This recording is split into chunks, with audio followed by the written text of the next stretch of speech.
आपलं स्वागत आहे आपल्या YouTube चॅनलवर। आजच्या व्हिडिओमध्ये आपण एलिमेंटरी आणि इंटरमिजिएट या दोन्ही ग्रेड परीक्षांबद्दल माहिती घेणार आहोत। तरी हा व्हिडिओ शेवटपर्यंत नक्की बघा। या व्हिडिओमध्ये आपण एलिमेंटरी आणि इंटरमिजिएट या दोन्ही परीक्षांचा भविष्यात उपयोग काय आहे तो जाणून घेणार आहोत। एलिमेंटरी आणि इंटरमिजिएट या दोन्ही चित्रकला परीक्षा महाराष्ट्र, गोवा, आंध्र प्रदेश, राजस्थान यासारख्या विविध राज्यात घेतल्या जातात। या परीक्षा मुंबईमध्ये डायरेक्टरेट ऑफ आर्ट यांच्या माध्यमातून सर्व ठिकाणी घेतल्या जातात। देशभरातून लाखो मुलं या परीक्षांना बसतात। या परीक्षांचा भविष्यात उपयोग ज्या मुलांना BFA म्हणजे बॅचलर ऑफ फाईन आर्ट किंवा बॅचलर ऑफ अप्लाइड आर्ट्स या कोर्सेसना गव्हर्नमेंट कॉलेजमध्ये ॲडमिशन घ्यायची असल्यास त्यांना या परीक्षा देणे बंधनकारक असते।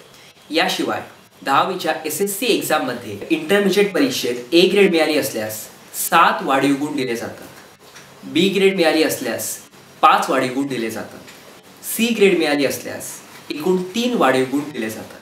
फॉर्म फिलिंग या परीक्षांचा फॉर्म शाळेतच उपलब्ध करून दिला जातो। त्यामुळे फॉर्म विषयीची चौकशी आपण आपल्या शाळेतच करू शकता। वयोमर्यादा 7वी इयत्तेपासून विद्यार्थी या परीक्षांसाठी पात्र असतो।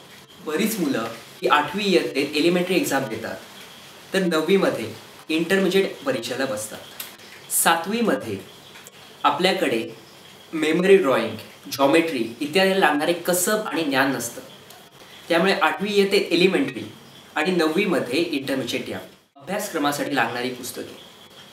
सुबोध चित्रकला या पुस्तकात ग्रेड एक्झामसाठी लागणारी सर्व चित्रे आणि सर्व प्रकारची माहिती दिलेली आहे आणि गेल्या काही वर्षांचे पेपर्स देखील या पुस्तकात सोडून दिलेले आहेत। एलिमेंटरी आणि इंटरमिजिएट परीक्षांच्या पुढील माहितीसाठी अपडेट्स मिळवण्यासाठी आमच्या चॅनलला सबस्क्राईब करा। धन्यवाद।